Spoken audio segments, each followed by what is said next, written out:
सगळ्यात पहिले तर मला हे सांगा की इथं गावातून शहरात येणारे किती जण येतात?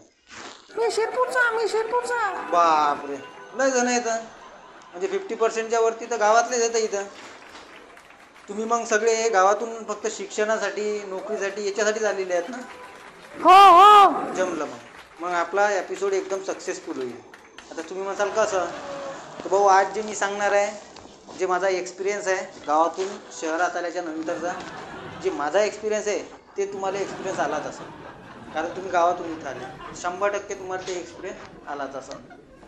आता शहरातले जे येतं ते शहरातले कधी गावात गेले का याच्या आधी? अरे वा, ते पण येतं. म्हणजे तुम्हालाही एक्सपिरियन्स आला असेल चांगला. आता तो एक्सपिरियन्स वाईट की तुम्हाला कसा खराब आहे की वाईट आहे का चांगला आहे, हे तुमचं तुम्ही ठरवा, तुम्हाला कसा वाटला. पण भाऊ, गावातली लाईफ जे राहते ती लाईफ राहते. बरोबर आहे दादा, बरोबर आहे. ते एक नंबर. आता एक उदाहरण देतो. मी गावातून इकडं शिक्षणासाठी शहरात आलो, ठीक आहे. तर झाले असतील 1-2 हप्ता झाला असं, 2-3 हप्ते झाले असतील. मग गेलो मी मित्राच्या घरी. मित्र म्हणे चाल बा आपल्या घरी, चाय पाणी घेऊ जरासा. गेलो ना, तर तिथं गेलो तर त्याची आई आली. म्हणे बाबू, चहा घेते का कसा पिते का, करू का जरासा? आता विचार पडला, चहाची तर लय तलब सुटली होती. विचार पडला, आता याय ना असं विचारलं, आता हो म्हणू का नाही म्हणू. एक तर पहिल्यांदाच गेलो.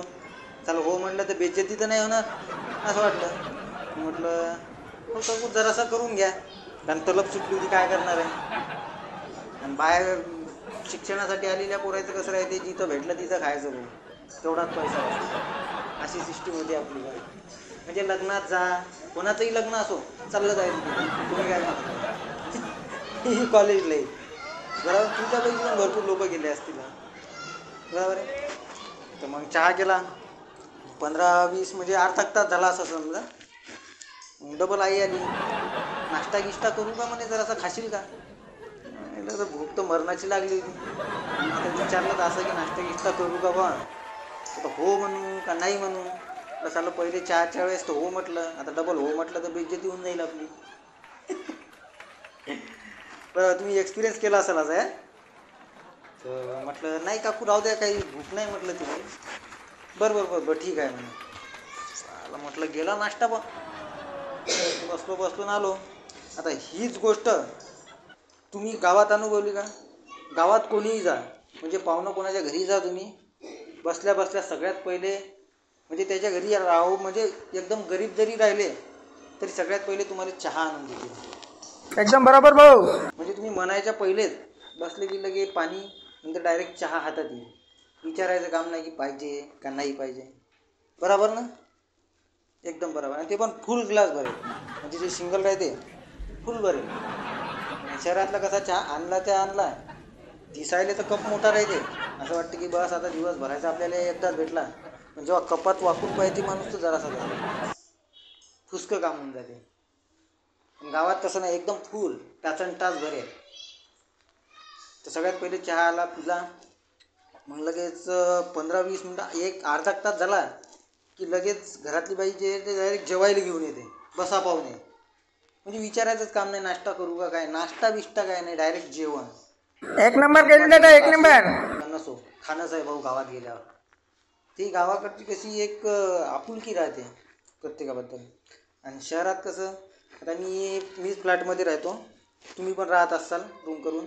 आजूबाजूला आता आमचे 30-40 जण आहेत, पण एकूण एकाला ओळखत नाही. तो माझ्या साईडला कोण राहते त्याला माहीत नाही ना, मला माहीत आहे. आणि काही झालं तर कोणी येत नाही, काय नाही, माहीतच नाही राहत. सकाळी उठलं, आंघोळ केली, जेवण केलं, ऑफिसात गेलं, तिकून आलं, आंघोळ केली, जेवलं, झोपलं, संपली लाईफ भाऊ शहरातली. एकूण एकाचं काही माहीतच राहत नाही. पण गावात तसं नाही. गावात जर तुम्ही गेले आणि फक्त विचारले कैलास बोबडेचं घर कुठं आहे, खंडू पाटीलचं घर कुठं आहे, तो डायरेक्ट घरपोच नेऊन सोडतील तुम्हाला. म्हणजे ही गावातली लाईफ आहे. आता समजा माझ्या घरी समजा बकरी आहे, बकरी जर जणली तर पूर्ण गावाला माहीत होऊन जाते. कैल्याच्या घरची बकरी झाली, कैल्याच्या घरची बकरी झाली. आणि इथं शहरात आलं घरच्या साईडच्याला माहीत नाही राहत की याला काय झालं काय नाही, कोण राहते. ही गावा आणि शहरातली लाईफ आहे. गावात कसं एकदम आपुलकी राहते. बरोबर बरोबर बोलत आहे ना. एकदम बरोबर भाऊ. आता तुम्ही जे शहरातले आहेत ते तुम्हाला जर एक्सपिरियन्स नसेल तर बिंदास आपल्या गावाला या. एक नंबर गाव आहे खेडं. तिथं बरोबर तुम्हाला अनुभव भेटून जाईल की कशी लाईफ आहे भाऊ गावातली. काय एकदम माहोल आणि निवांत वाटते. असं शहरात असं निवांतपणाचं काही हेच नाही, रिलॅक्स नाही वाटत माणसं. एकदा गावात येऊन पहा असं एकदम शांत आणि निवांत वाटते. हे होता पाहिजे माझा गावातला आणि शहरातला एक्सपिरियन्स. ते 100% मला माहीतच होतं. बरोबर आहे तुमच्यासोबत झालं ना. वाटलंच वाटलंच ते सगळ्यासोबतच होते. तरी मी पहिलेच म्हटलं होतं ना तुम्हाला की तुमच्यासोबतही असं झालं असं. हा होता भाई माझा गावातला आणि शहरातला एक्सपिरियन्स. तर मी तो शेअर केला. नेक्स्ट टाईम तुम्हालाही जर एक्सपिरियन्स आला तुम्ही शेअर करू शकता आपल्या स्टेजवर येऊन.